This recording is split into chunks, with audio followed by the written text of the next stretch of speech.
Aka, assalomu alaykum. Va alaykum assalom. Yaxshimisiz? Yaxshi damlab olyapsizmi? Rahmat, Allohga shukr. Qayerdan keldingiz? Toshkentdan Necha kun bo'ldi kelganingizga? 3-da kelganman. 3-aprelda kelgansiz. 3. Muolajalarimiz uzoqlayaptimi? Yaxshi, zo'r muolajalar. Qo'lda kuyish bo'lgan ekan sizda. 2 yil bo'ldi, har yili kelaman sizlarga. Juda. Har yili kelaman. 5-marta kelishim sanatoriylarga. Suviylar, massajchi, hamma lichinalar zo'r.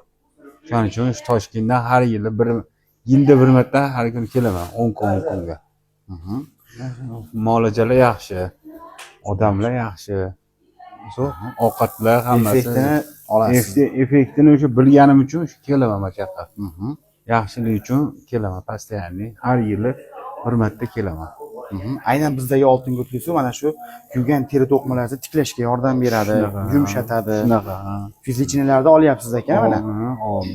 Qizinglarga ham rahmat, hamma xodimlar, hammasi muomalali. Ovqatlarimiz qalay? Ovqatlar zakoniy, o'zgarishlar va shu zakoniy o'qish, xonalarni remont qilib, mana shu dahshat qo'rsizlar. Oldingi yil bunchalik emas edi oshxonalar.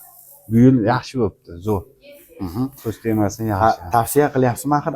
Arziydimi tavsiya qilishga? Allohga shukr. Endi shunchalik kelib lichinomiz foydasi bo'lyapti. Bo'lmasa bo'lmaydi-ku. Juda yaxshi. Yaxshi damlar bo'ldi.